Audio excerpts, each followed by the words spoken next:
Hello guys and gals, and welcome to another Diablo news update. So today we've got some interesting news to share regarding patch 2.4 on the public test realm.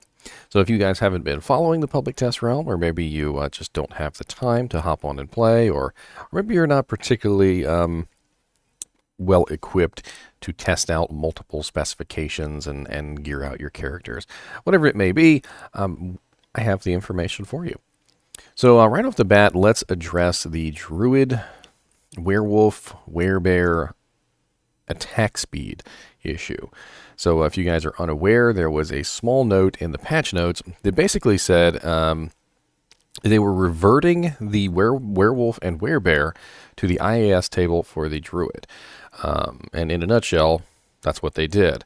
And it's not very good. But we did get an actual reply from Blizzard regarding, a lot of the people's complaints on this particular issue, and it was by Pez Radar.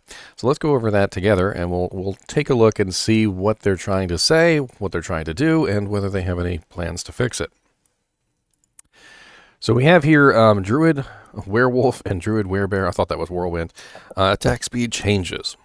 So hi, all. We have seen a bunch of discussion and some confusion regarding some of the changes in PTR for the Werewolf and Werebear attack speed. The dev team wanted to get a note out regarding the motivations behind this change and some clarification. You can read below.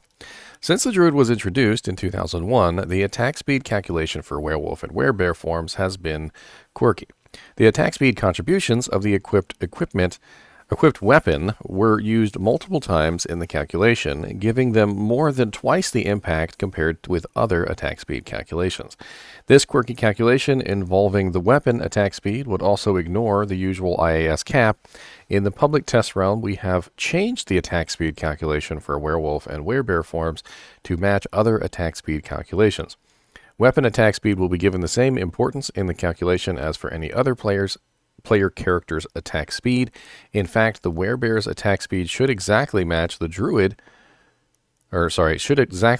speed for an untransformed Druid.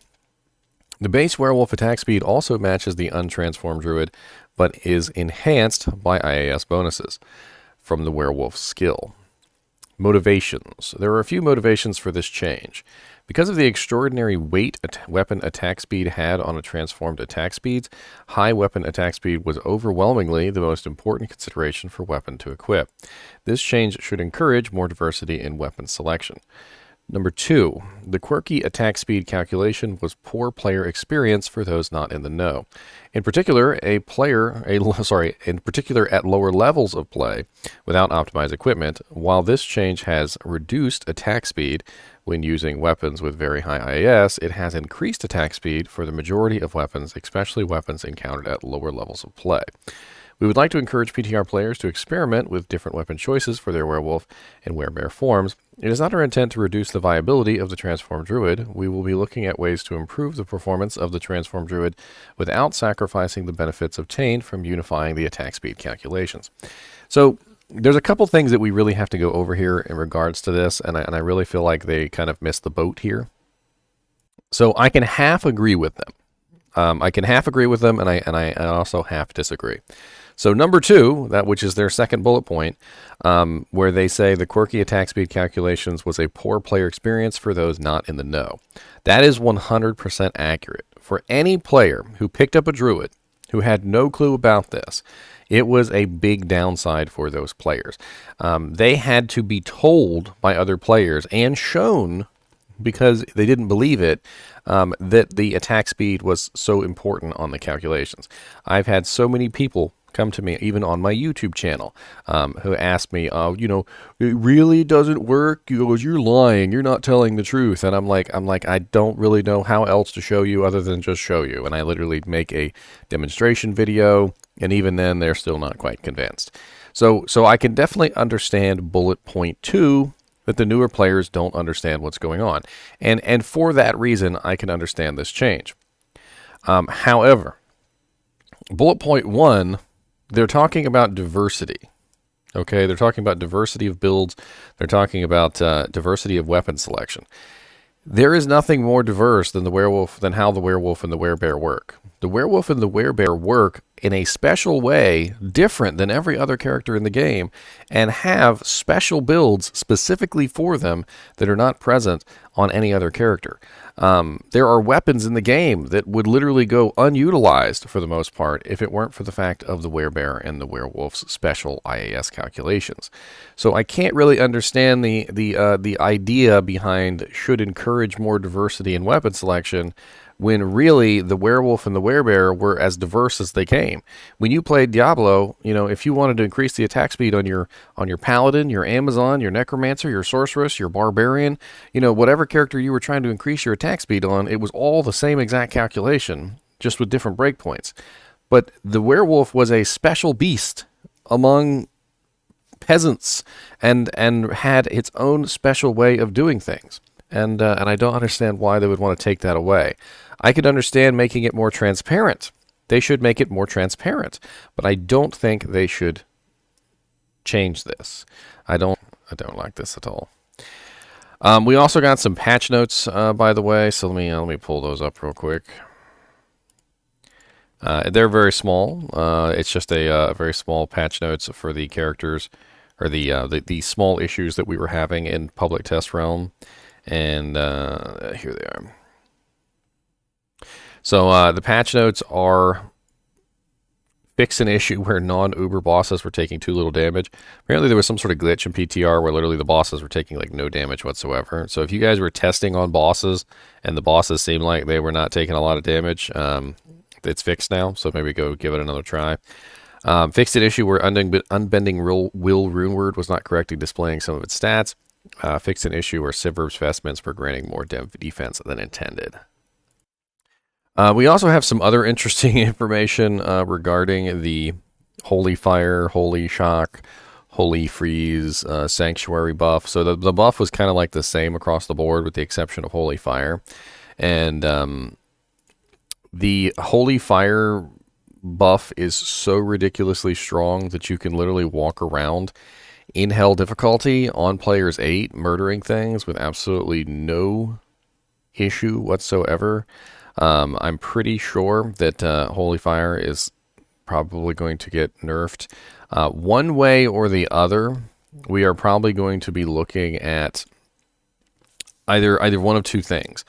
The Holy Fire aura itself is probably going to have to be reverted, or the rune words for the respective abilities are going to have to be balanced.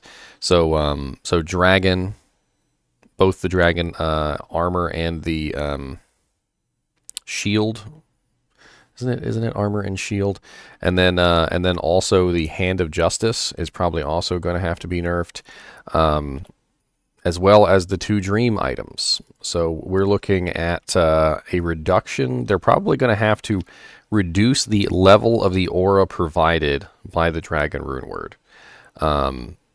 If they reduce the level of the aura by the Dragon Rune Word from like level 14 perhaps down to like level 8 or something like that, it could potentially fix this problem and balance out the amount of damage.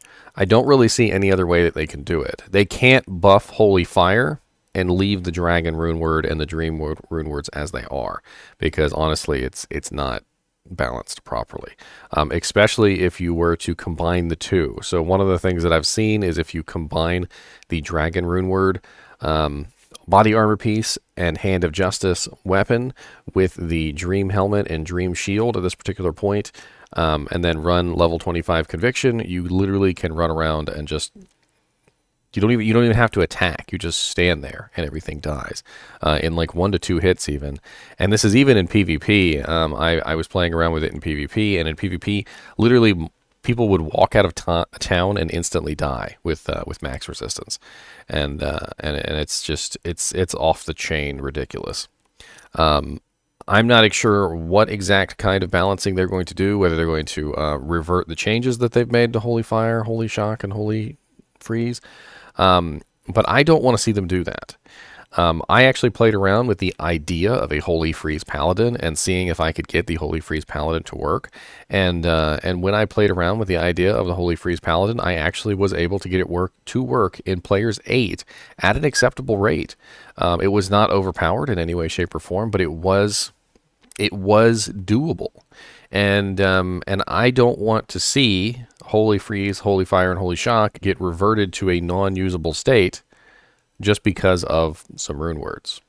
So I'm hoping that they balance out the Dragon rune word, the Dream rune word, and the Hand of Justice rune word, and possibly even Ice, which has the Holy Freeze aura, to more accurately represent the damage that they were intended. I don't want to see them get nerfed. Don't put that evil on me, Ricky Bobby. I just want to see them properly balanced out with the changes so that they still do the same amount of damage that they do on live right now. I don't want to see them go so ridiculously high with these changes that they are broken in the way they are right now. We also have Blade Fury Assassin. So Blade Fury Assassin was another one that was kind of beefed up ridiculously. And I think I actually have some footage of her. Yes, here we go. This is some footage of the Blade Fury Assassin in action. And I was actually marveling at this because when I played her, she was a bit broken. I currently have a Blade Fury Assassin on the live server, and the live server version of her is okay. She's acceptable. She's in no way, shape, or form is she ever going to be like the most overpowered character that ever existed or anything. She's mediocre at best in large crowds, but she's not broken OP and she's not unplayable. But with the changes that they've proposed here for the Blade Fury Assassin, I feel like she has maybe exceeded what she should potentially be able to do. Part of the issues here is that they kind of buffed up Blade Shield a little bit too much. Blade Shield does a little bit too much damage. You can literally just kind of stand there in the middle of monsters, and the monsters will just kind of kill themselves on you. And I would imagine that you could literally build a Blade Shield / Thorns build with this character, probably revolving around literally just walking around and letting monsters kill you as they come up and try and hit you. I did have a lot of fun on this character, and while I didn't think it was like ridiculously broken, I do think it might need to be balanced a little bit. And this is coming from a person who absolutely loves playing his Blades Fury Assassin, and I just I got the idea from this that I could see what they were trying to do, and it works, but there was literally a point here in the video where I let all the cows stand around me in a circle, and I just kind of wanted to see if they could kill me. I didn't actually really attack back at all. I just kind of stood there and let my Blade Shield do its thing, and the Blade Shield just kind of absorbed all of the damage by life stealing and mana leeching. So like literally as the cows are around me, the Blade Shield is just stealing life and mana back for me, and is literally making me almost nigh unkillable without even doing anything. Which was kind of cool, but also just kind of broken, especially considering, like things like life tap and whatnot were also triggering. So my health bar was basically never going down further than like a quarter before it went right back up to full. And the Blade Sentinel and the Blade Fury are kind of lackluster a little bit. The Blade Fury is very single target, and the Blade Sentinel, while it is decent on the AoE, it doesn't really do a massive amount of damage AoE. It's useful. I found it was useful in large crowds because it was better than the Blade Fury, which was single target. But I'm not really 100% sure what to think about this. It does need a little bit of tweaking. I do like the direction that they went in with Blade Fury, but I'm not like entirely like enthused about it being like broken OP level.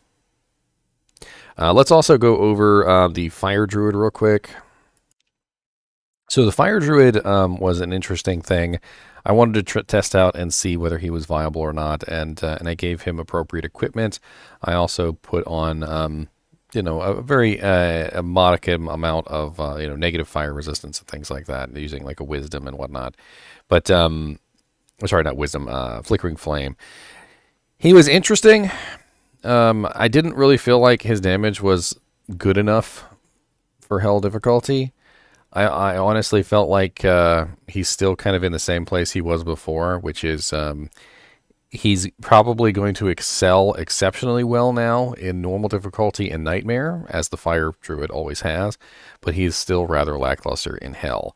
The mix of physical and fire resistant really just makes for half damage abilities. Because there's so many fire immune monsters, and because a lot of the fire damage abilities are split between physical and fire damage, all that really ends up happening is you end up with a whole lot of monsters who are only taking half of the damage that you're dishing out, and it really kind of worked out to a lackluster performance, even with all of the appropriate skills and everything that was required. We also have some other information regarding the Druid on the summon version. Let me go back a little bit. So the summon Druid was a little underpowered. I didn't feel like the summon Druid was quite where it needs to be. Single target, the bear seemed to do pretty well. I wasn't too disappointed in the bear. But you got to keep in mind that how I tested the Druid was actually very interesting. I tested the Druid the summoning Druid, using probably the best equipment that he could probably use. His Merc was running a Pride. It was a Might Merc, so he got the extra damage for his minions. I was also running a Fanaticism Beast weapon myself, and then I also did a Rabies spec, as you can see here, and They just didn't perform very well. In the Rabies spec, they were kind of okay, but when I went back to when I go back and I take a look at my footage of the actual Summon Druid without the Rabies, he doesn't really perform very well.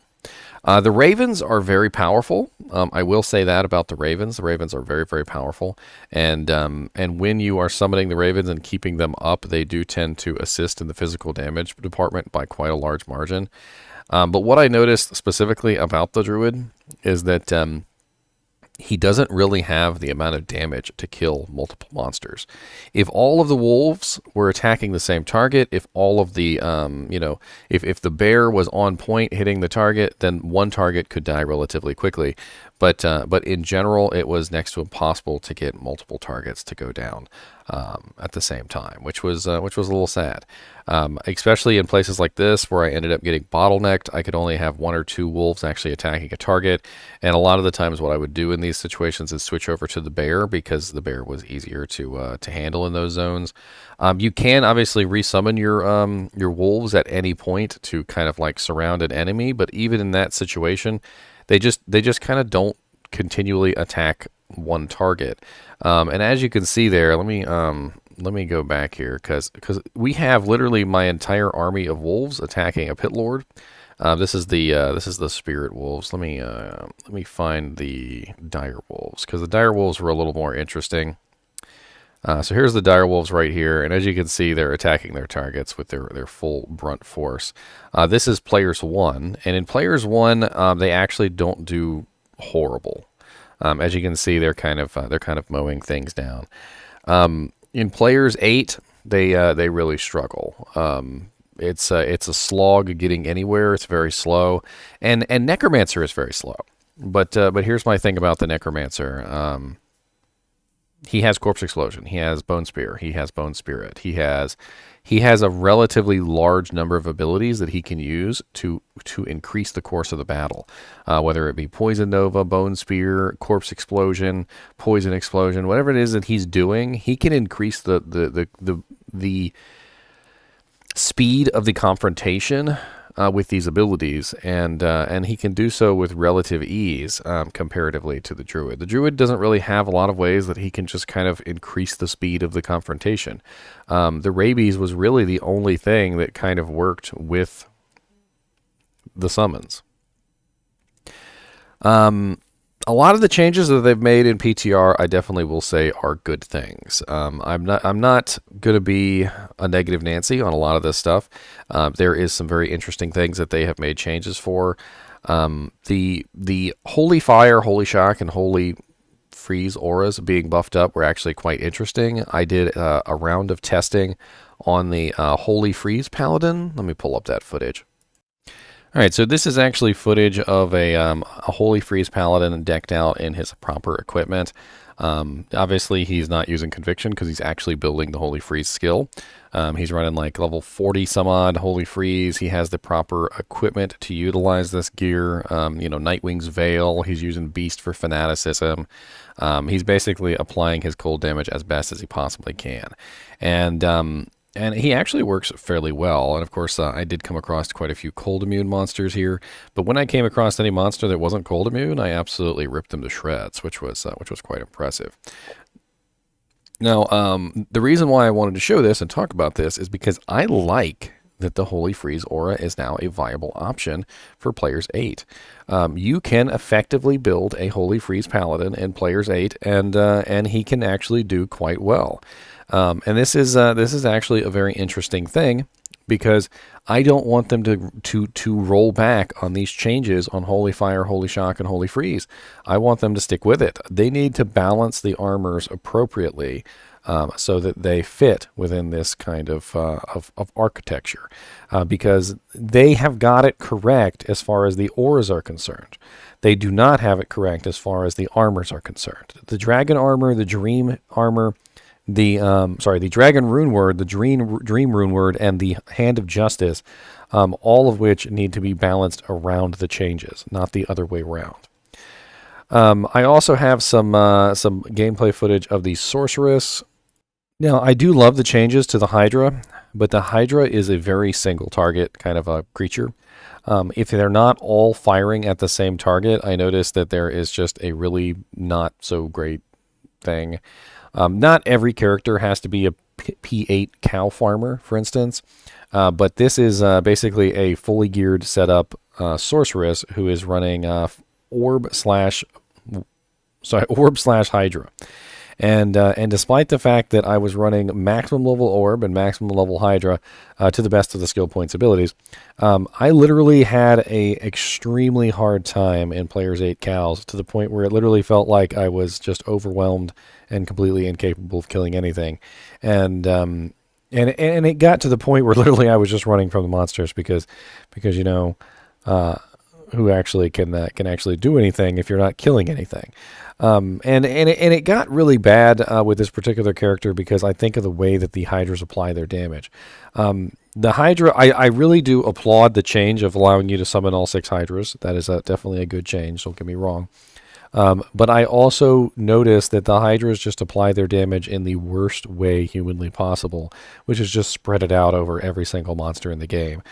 They may need better AI tracking, something to create, a situation where the Hydras are targeting all the same monster or something. I'm not 100% sure. Maybe switching them from Firebolt to Fireball might be a good choice to give them some AoE damage, which would help in these kind of situations when you're dealing with multiple monsters. It shouldn't be to the point where literally a Sorceress can't even kill like 1 or 2 cows in a Players 8 cow run. Now, granted, she could be using Fireball slash Hydra, but then she would be locked to the fire element entirely, and even with Fireball, I noticed that it really wasn't quite enough damage to along with the Hydras, they weren't really working very well together. I probably would have been better off running Fireball and Orb, which is of course not the point. We don't want to run Fireball and Orb. What we're trying to do is we're trying to utilize the Hydras. So what do you do in that situation where you are stuck, in a multi-monster zone with a skill that is absolutely terrible at killing multiple monsters? Not really sure what to do there. A little bit of balancing might be required. As far as the Amazon goes, there were a lot of changes, and I was fairly impressed with most of them. The magic arrow change was absolutely great. The reduced mana cost on freezing arrow was great. The reduction on the delay on immolation arrow was great. In fact, I feel like they could reduce that about 0.5 seconds more and still work just fine. Part of the issues with the immolation arrow that I found was that it just really doesn't do enough damage to justify the delay. If you compare the damage of Immolation Arrow with the damage of Exploding Arrow, you really get a equation which doesn't really work out quite well. When I was sitting there just kind of like measuring how many times I could attack with Exploding Arrow in the same duration as the same amount of seconds with Immolation Arrow, I could get about 10 attacks off, of course, because it's 1 second delay with Immolation Arrow, and I could get about like 30 to 35 attacks off with Exploding Arrow. So kind of nuts. And so we're talking about like literally 3 times the damage with Exploding Arrow. And Immolation Arrow does have a little bit more damage than Exploding Arrow. It's actually roughly about double. But because I can roughly get off 3 times the amount of arrows with Exploding Arrow for the same time frame as Immolation Arrow, it doesn't really work out quite well. I feel like they need to reduce the duration of Immolation Arrow by probably about 0.5 seconds, and it might be about where it needs to be. The changes to Impale were very welcome. Guaranteeing the hit was very nice. Giving it a slow was very nice. And speeding it up was definitely useful. However, I feel like it's not fast enough. It's still too slow. I used it to actually kill the Ubers with, which, as you can see here during the Uber run, I was actually killing Uber Diablo, Uber Bale, and Uber Mephisto with these abilities. And part of the issues that I had was that Impale was so slow that a lot of the times I would end up dead before Impale landed. And I utilize some very, very good equipment. If you guys want to take a look at any of these clips, by the way, they are all in my live stream, my latest live stream, PTR Day 2, which is where we do a lot of testing. And I'll have that link down in the description along with the link to the news article. So if you guys want to look at either of these, you're more than welcome to take a look.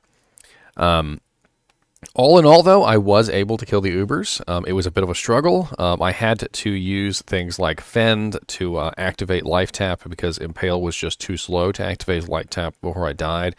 I had to use Inner Sight because my attack rating just really wasn't high enough, despite having some pretty ridiculous level equipment. And it was an interesting event. It was an interesting time in Uberland. Let me say that much. I did die quite a few times trying to get a handle on how the abilities worked and what would be the most effective way to apply my abilities. But Fend, let me say Fend is absolutely amazing. The changes to the avoids and the dodges made this build possible. Previously, this would not have even been a possibility. Killing the Ubers on an Amazon like this, I would have just ended up in a constant avoid/evade loop, and I never would have actually been able to do anything. Because you're talking about me evading the Armageddons, the Ice Mages, the Pit Lords, Diablo's attacks. I never would have been able to even get an attack off, let alone kill one of the Ubers. So very, very high props from me as far as the melee Amazon goes. I really feel like she's in a much better place than she ever was before. The only thing that I would really say here is that the Impale skill really needs to be a little bit faster. I don't want to see it like, the speed of Fend, because Fend was ridiculously fast. I just want to see it maybe like about 50% faster than it is right now, because it's just a little bit too slow. Maybe something could just be done with the animation, because the animation is really long and drawn out. Perhaps if you just kind of shorten the animation a little bit, it would make it a little bit more useful. As far as the boson goes, I really didn't have any issues with the boson, and I was actually quite impressed with the ability of the magic arrow. During this run, I actually ran across 2 physical immune monsters, and I was set up in a completely physical damage spec, and just for laughs, I wanted to see how magic arrow would do against them, and let me see if I can find the exact clip. Hold on. All right, here we go. So here I am using Magic Hero, and there were some physical immune monsters that were plaguing me at this particular point, and I just wanted to play around with it to see how quickly I could kill them, and it actually worked extremely well. I think they're right up here. Yes, here they are. So see, this one here is immune to physical, so I'm going to go ahead and play this, and all right, so you can see how quickly I take down the monster with the immune to the magic arrow. I mean, it's very, very effective versus the physical immunes. I was really quite impressed with that. There's really a lot of changes. The Barbarian was actually very interesting too. Let me see if I can find the Barbarian real quick. So one of the interesting things that I tested with the Barbarian is I actually tested out the Blaze ability. So I actually have this character. His name is Sanic the Hooge Hag. And Sanic the Hooge Hag is a character specifically revolving around run walk speed. And I wanted to test out Blaze's new ability to increase your run walk speed by putting it on a character who has obviously the highest run walk speed in the game because he's running Frenzy, increased stamina, increased speed, all these very interesting things. And of course also test out the Frenzy buff, which was an increase in the duration of Frenzy's run, walk, and attack speed bonus. And by combining Blaze on a pair of Inferno Shrines and also combining Frenzy and all the run, walk speed I could get, this was what I ended up with, which was kind of nuts. And despite the fact that Blaze is still running here, I'm still, you don't see it because of course you can't use Blaze in town. But man, he runs so ridiculously fast. I also tested out the new Leap, which was very nice. And as you can see here, I'm testing out Leap. Leap has always been a pretty powerful ability for its knockback, but the speed at which they increased the ability to leap is certainly very, very nice. Leap attack also got a nice little bonus to its damage, which was welcome. It's still not like the most broken OP ability in the game. But as a one-hit massive damaging effect, it's actually pretty powerful. As you can see here, I'm literally playing around with Leap on the Shank's platform, and I can literally just keep leaping, and the monsters can't touch me. This has always been a thing, but now that the speed of the leap has increased, this effect has gone up even further, which is pretty darn cool. We also tested out the Grim Ward ability. And the Grim Ward ability, when fully buffed up now, has 120% enemy damage taken on it, which is kind of nuts, and it slows enemy of 66%, which is crazy. Grim Ward has always been a very powerful ability for getting monsters to run away from you, and you can literally clear entire kind of zones with it, which is pretty darn cool. A lot of people don't know this, but if you use one Grim Ward on Shank's platform, none of the monsters can fight you. The only monster that you have to fight is Shank. You literally kill one monster, use one Grim Ward, and nothing literally nearby can actually even interact with you at all in any way, shape, or form. And now that Grim Ward has an increase in damage of 120%, fully maxed out, we are now looking at some pretty crazy damage numbers. I was actually thinking about this, and if it functions the same way that Amplify Damage does, which is negative 100% to the monster's physical resistance, we're looking at negative 120% to the monster's physical resistance, which means it could theoretically be better than Amplify Damage in terms of increasing the damage of targets. And here I actually use Grim Ward on the council, so I summon a Grim Ward right there on the dead body. And you notice how all the monsters now are running away from me that are not elites. So it's a very interesting way that you can fight only the elite monsters on a platform, and then you can pick off the regulars when you're finished. And I thought that was pretty cool. Of course, I'm killing relatively slowly here because I'm using Leap Attack. But that was the whole point of this particular video, was to test out Leap Attack and Grim Ward changes. So it's interesting. I'm actually all for this, even though it does seem a little OP broken. It also does have downsides too, because obviously it makes the monsters run away from you. The Grim Ward was a relatively unused ability up until this point anyway, so making the changes to this and encouraging people to use Grim Ward is not necessarily a bad thing. I also took a little time and I played around with the Necromancers Mages, and I was impressed with the amount of damage that they had increased. They are definitely a lot more than they are on live currently. But I was also not really quite impressed with them as far as like their overall damage output, because it is often spread out between all of the skeletons. I noticed that when the skeleton mages were attacking one particular target, it was decent, but in players 8, even with lower resistance, they often had trouble killing certain monsters. So giving them essentially their highest possible damage. And I set this guy up with the best equipment that he could possibly use. He's using Mirror Walks. He's using Arm of King Leoric. He's using, Summon Skill Charms. He's using Annihilus Charm. He's using a Torch. He's got, plus skill equipment out the wing wang as far as the eye can see. And these skeleton mages were as good as they could possibly be, which is why I wanted to test them in Players 8. And really, they just kind of didn't really have the moxie, I suppose. They're still going to have the same downsides, of course, of blocking doors. They did seem more survivable. That was definitely a plus. I definitely noticed that they died a lot less. They are more on par with the skeleton warriors as far as HP and survivability. Oh, hello there, me. The interesting thing about this is that this change is that it does make them viable now. I would totally see using them in a build. I don't necessarily think that everybody is going to use them, but they could be viable in a Necromancer summoning build now, without like laughter from the crowd. There were also some other Necromancer changes to the Golems, and I didn't really like the changes to the Golems. The Fire Golem change was not enough. He really just doesn't do. He's very lackluster as far as his damage goes. He's very lackluster as far as his mana cost goes. They really need to do something about that ridiculous mana cost. And 460 mana for one golem is nuts. And should he die for any reason, I've got to burn another 460 mana to resummon him. They need to reduce that.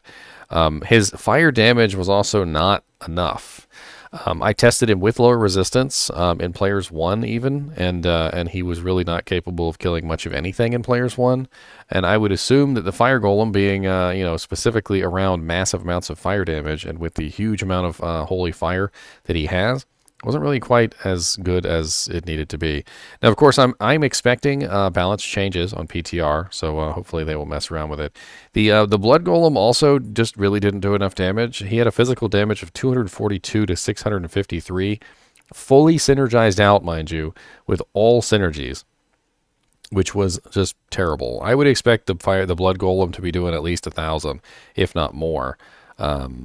And if they need to adjust his damage return to accommodate the fact that he's dishing out more damage, by all means do so, because he doesn't put out enough damage to be worthwhile of anything. Even with amp damage, he's just really not putting out enough. Maybe it has to do with the physical damage resistances. Maybe it has to do with how slow he attacks, or maybe he was missing. I don't know. But this is literally the strongest form of the Blood Golem that you could possibly have, utilizing all synergy bonuses, and still not great. One last thing before we end this video. I know it's already been like 42 minutes. The Thorns on the Paladin. The Thorns on the Paladin was not the greatest. Honestly, it's not the greatest in general. One of the things that I've got to say about Thorns, and let me see if I can find a clip of me actually in there getting muted. So here's the Iron Golem, and I'm messing around with him to try and see how the Iron Golem does. And of course, the Iron Golem has Thorns as well. The thing that I noticed about the Thorns and how they have it balanced right now with the flat damage is that it doesn't work very well in Hell. It works extremely well in Nightmare difficulty, and it works extremely well in normal difficulty because of the way they have the flat damage, but it does not work very well in Hell difficulty at all. And I think it's because obviously most monsters are very physical resistant, and then also the massive HP pools of the monsters in Hell difficulty make for a rather lackluster experience with Thorns. I don't really know what they were trying to go with specifically with Thorns, but from what I was able to discern with Thorns, it's not viable in Hell. Even when I stacked Thorns, so maximum Thorns, I put a Bramble and an Edge Bow on a Bow Mercenary. I also ran Spirit of the Barbs from the Wisp Projector Ring. I also ran Amplified Damage on the Necromancer, and I played around with maximum Thorns to see what I could get out of it.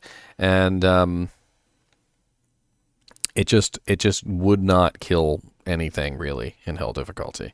The skeletons were killing things, the mages were killing things, but the thorns was doing basically nothing. And at one point, I literally just grabbed a clay golem, threw him out there, let him have all the thorns, and just kind of saw what he could do specifically. And the monsters just couldn't even kill themselves on him. And then the funny thing is you take that same exact setup, that same exact thorns, double thorns, Spirit of the Barbs, amp damage, and you take that to nightmare difficulty, and everything just melts. I'm not really sure what they need to do with thorns. Maybe some sort of difficulty scaling, perhaps. Perhaps normal and nightmare difficulty need different thorns amounts. So maybe when you go to normal difficulty, you have one thorns value. When you go to nightmare difficulty, you have another thorns value. And when you go to hell difficulty, you have another thorns value. Because it seems like the issue that we're having here is they've balanced the thorns around all three difficulty settings. And what we ended up with was broken OP in normal and literally like can't even kill anything in hell difficulty. So, you know, we're like just teeter-tottering back and forth on this. I'm not really sure that the flat damage amount on thorns was really the best idea, in my opinion.